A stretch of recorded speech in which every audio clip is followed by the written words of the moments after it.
Yahoo! Donc aujourd'hui je te retrouve avec l'extrême plaisir pour une nouvelle vidéo sur la chaîne. Première vidéo où on va parler d'un manga des éditions Shiba. C'est une maison d'édition à laquelle je me suis jamais trop intéressée parce que notamment leurs titres ne sont pas tous terminés. Il y a très peu de titres en fait chez eux qui sont terminés et vu comment je fonctionne, c'était pas trop une maison d'édition qui m'intéressait à la base. Voilà, tout simplement, soyons honnêtes, voilà. Pour ce qui est de cette première vidéo, on va parler de Salome After School, un manga en 2 tomes, qui est un seinen qui date de 2020 au Japon et de 2024 en France. Nous sommes sur une série qui est dans le genre art, tranche de vie, Nous sommes sur une série qui est dans le genre mystère, romance, tranche de vie, art et jeunesse. Et c'est tout en ce qui concerne les grandes lignes pour ce titre. Il est au prix de 8,45 € le volume. Il y a, si je dis pas de bêtises, une version coffret. Je ne voudrais pas trop dire de bêtises là-dessus.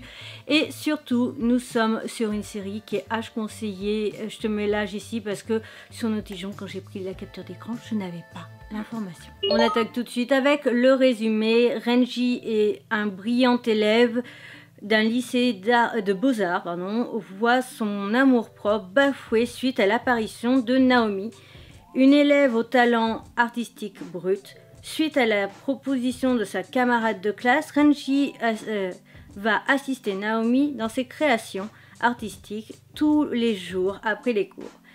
Malgré la peur que lui inspire le talent de Naomi, il ne peut s'empêcher d'être fasciné par le mystère qui entoure la jeune fille. Donc on suit les aventures de Renji, comme tu as pu le comprendre, qui est un élève brillant. C'est celui que dès qu'un élève n'a pas trop compris une façon de faire ou quoi que ce soit en cours, il va demander à Renji, il fait de très beaux dessins, etc. Et en fait, il y a une camarade de classe qui n'a pas été présente au tout début de l'année. Et à son arrivée, directement pendant le premier cours de dessin, elle va se faire remarquer positivement. Et de façon aussi un petit peu bizarre, parce qu'elle va pas dessiner en ayant le calepin comme ça, appuyer sur une chaise ou quoi que ce soit. Elle va carrément se mettre par terre avec sa feuille et faire le dessin au sol. Et donc du coup forcément ça attire l'attention de toute la classe, plus elle fait un dessin magnifique. Et donc du coup l'attention que toute la classe avait sur Renji habituellement va sur Naomi. Sauf qu'au tout début des pages, comme tu auras sûrement vu, on voit aussi Naomi dans une salle, dans une réserve, où elle est en train d'embrasser une tête de statue, et il trouve ça plutôt étrange. Et le jour même, Naomi va tout simplement proposer à Renji si il veut bien l'aider dans ses créations, et donc ils vont se retrouver tous les soirs après les cours dans cette salle pour faire de la création, mais la création qui sort un petit peu des codes, qui sort un petit peu de l'ordinaire. Et c'est ça que j'ai su apprécier. Il faut savoir que tout ce qui va être art créatif, etc., c'est quelque chose qui m'intéresse et que j'adore. Je le rappelle au cas où, mais j'avais fait des toutes petites toiles il n'y a pas si longtemps que ça. J'ai fait des toiles comme ça et j'adore vraiment tout ce qui est création. C'est pour ça aussi que je me suis intéressée au métier de community manager. C'est parce que c'est de la création au final que l'on fait, surtout moi actuellement où je propose aussi des créations de cartes de visite, où là aussi tu as encore plus la création, ou alors quand j'ai fait par exemple un flyers pour le Black Friday, etc. C'est de la création et c'est quelque chose que j'apprécie tout particulièrement. C'est pour ça qu'à chaque fois qu'on a eu un manga qui parlait d'art, comme Blue Period, si je dis pas de bêtises au niveau du nom, parce qu'il y a tellement de mangas avec le mot blue que ça devient compliqué de se rappeler qui est le bon titre, mais à chaque fois qu'il y a un manga qui va parler d'art, c'est quelque chose qui m'intéresse tout simplement parce que je suis concernée. C'est quelque chose que je fais depuis toujours. J'adore créer des choses, sur la peinture, du collage, du découpage, de la création, créer des vêtements, etc. Et donc du coup, ce manga m'intéressait forcément par rapport à son résumé.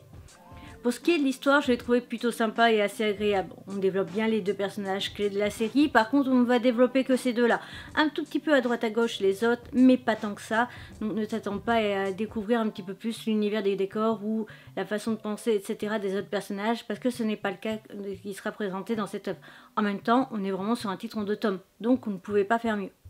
Pour ce qui est de l'histoire, je l'ai trouvée vraiment très intéressante. On va aborder plusieurs façons de faire de l'art, plusieurs façons et méthodes d'art, que ce soit la peinture au doigt, que ce soit de la création la peinture sur vêtements, que ça soit du découpage, collage, etc. etc. Et ça c'est quelque chose de très intéressant parce que ça montre bien que l'art n'est pas juste une feuille de papier, un crayon, une feuille de papier, de la peinture ou une toile, une peinture, mais bien de plusieurs façons différentes.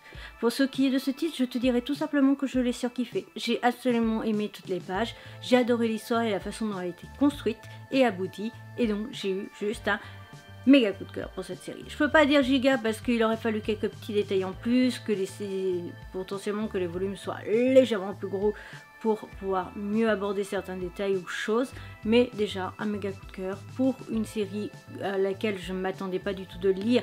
Eh ben, c'était pas du tout prévu que je la lise et qui ne m'avait, voilà, c'est un manga qui est un peu arrivé en mode pouf, coucou, je suis là, est-ce que tu veux me lire? Et Ibi fait pouf, oh bah oui, je vais te lire, vu que tu es en 2 tomes, je peux te lire, etc. Là, j'ai le temps plus de t'accorder à ce titre, donc allons-y. Voilà, et ça donne un bon résultat, donc voilà, en ce qui concerne les grandes lignes. À savoir qu'en ce qui concerne la maison d'édition Shiba, honnêtement, là je sais pas si cette vidéo sortira en février ou en mars, mais je vais essayer donc de lire un titre des éditions Shiba par mois, comme j'ai pu faire un temps pour Akata, comme j'ai pu faire un temps aussi pour d'autres maisons d'édition. C'est quelque chose dont j'ai envie actuellement, donc à voir. Alors peut-être qu'il y aura des loupés, hein. Je ne dis pas qu'il y aura tous les mois. Comptons que cette vidéo là sorte pour mars, donc si elle sort en février, mars il n'y aura rien et ça sera à partir d'avril, mais on va partir un petit peu dans ce principe là, je pense, de te présenter au moins un titre ou le tome 1 des mangas des éditions Shiba au fur et à mesure de l'année. Voilà. Cette vidéo est donc à présent terminée, j'espère de tout mon cœur qu'elle t'aura plu. Si c'est le cas, n'hésite surtout pas à me le faire savoir. On like, on commente, on partage, n'hésite pas à t'abonner, c'est rapide, gratuit, ça me ferait extrêmement plaisir. Et ça permet aussi aux maisons d'édition de se rassurer, de voir du coup que vous êtes de plus en plus nombreux à me suivre. Je te mets donc ici juste une vidéo en recommandation. Ici tu auras donc la playlist Shiba, ma tête de panda, les réseaux sociaux et le compte Vinted comme d'habitude. Sur ce, à bientôt.